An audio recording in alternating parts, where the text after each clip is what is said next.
Assalamualaikum warahmatullahi wabarakatuh. Halo semuanya, kami dari kelompok 1 dan kelompok 13 akan menjelaskan proyek yang kalian buat, yaitu menjaga kesehatan mental mahasiswa saat UTS dengan metode penyebaran link dan penyebaran poster ke sosial media.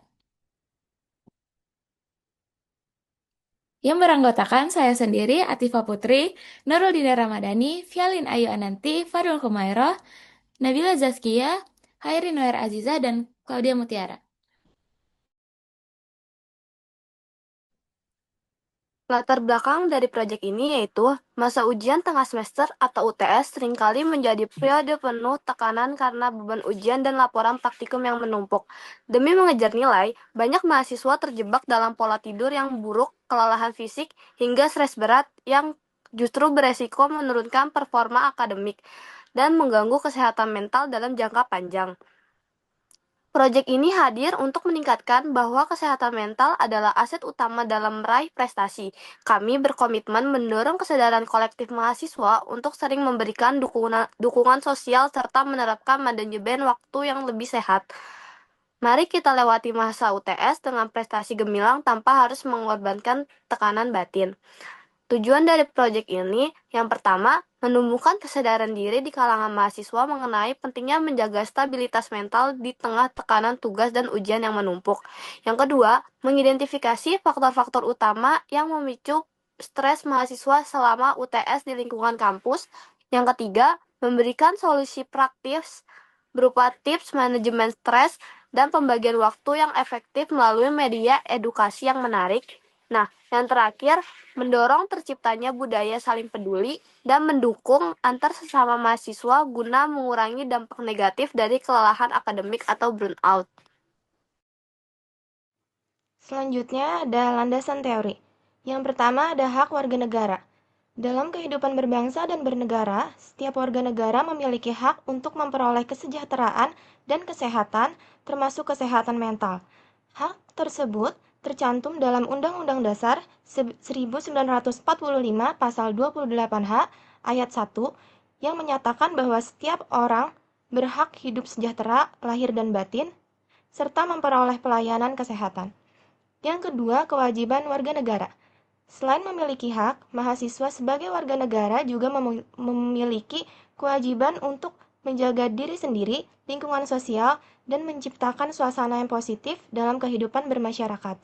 Yang ketiga, ada partisipasi warga negara. Partisipasi mahasiswa dapat dilakukan dengan memberikan dukungan kepada teman, menyebarkan edukasi tentang kesehatan mental, dan menciptakan lingkungan belajar yang nyaman. Selanjutnya ada metode pada pengerjaan proyek ini.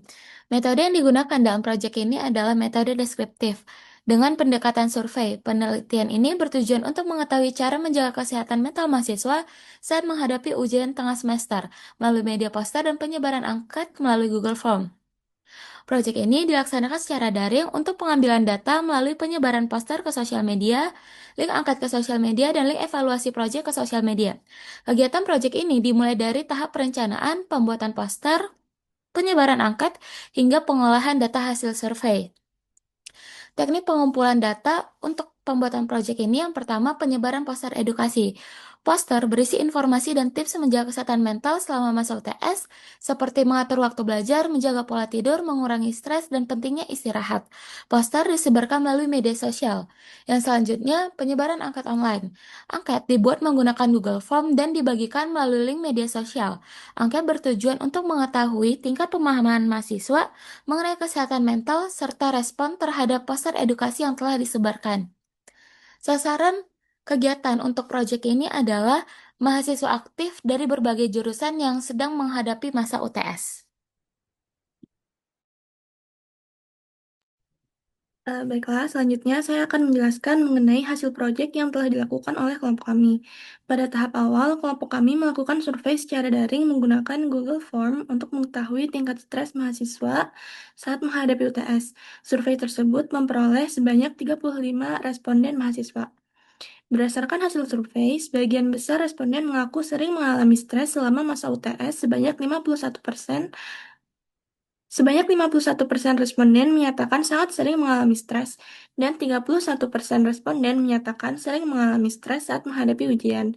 Selain itu, faktor utama penyebab stres yang paling banyak dialami mahasiswa adalah kurang tidur sebesar 74,3%, takut mendapatkan nilai yang buruk sebesar 68,6%, tugas yang menumpuk sebesar 65,7%, serta kurangnya memahami materi sebesar 62,9%. Hasil survei juga menunjukkan bahwa sebagian besar mahasiswa memiliki waktu tidur yang kurang selama masa UTS. Sebanyak 48,6% responden tidur kurang dari 4 jam per hari dan 40% responden tidur sekitar 4-5 jam per hari. Dalam menghadapi stres saat UTS, responden memiliki cara yang berbeda-beda untuk mengurangi stres.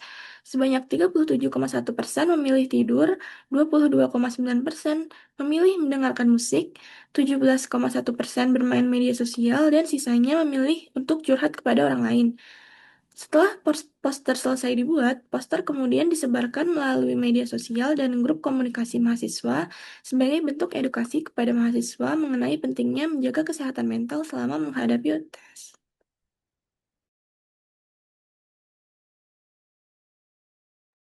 Selanjutnya, saya akan menjelaskan bagian pembahasan. Berdasarkan hasil proyek yang telah disampaikan, dapat dilihat bahwa masa UTS memberikan tekanan yang cukup besar bagi mahasiswa. Hal ini terlihat dari banyaknya responden yang mengalami stres, terutama karena kurang tidur, takut mendapat nilai yang jelek, tugas yang menumpuk, dan kurang memahami materi. Kondisi tersebut menunjukkan bahwa kesehatan mental itu bahwa kesehatan mental mahasiswa perlu lebih diperhatikan, karena stres yang berlebihan dapat mengganggu konsentrasi, pola tidur, dan semangat belajar. Oleh karena itu, mahasiswa perlu memiliki cara yang sehat dalam menghadapi tekanan saat UTS, seperti mengatur waktu belajar, beristirahat yang cukup, dan melakukan kegiatan yang dapat mengurangi stres. Jika dikaitkan dengan Pancasila, menjaga kesehatan mental juga termasuk bagian dari hak warga negara untuk memperoleh kesejahteraan lahir dan batin. Selain itu, mahasiswa juga memiliki kewajiban untuk menjaga diri sendiri agar tetap sehat dan mampu menjalankan perannya sebagai pelajar. Melalui poster edukasi yang telah dibuat dan disebarkan kelompok kami berusaha ikut berpartisipasi dalam memberikan informasi positif kepada mahasiswa. Jadi, proyek ini tidak hanya bertujuan untuk mengetahui tingkat stres mahasiswa, tetapi juga mengajak mahasiswa agar lebih peduli terhadap kesehatan mental diri sendiri dan lingkungan sekitarnya.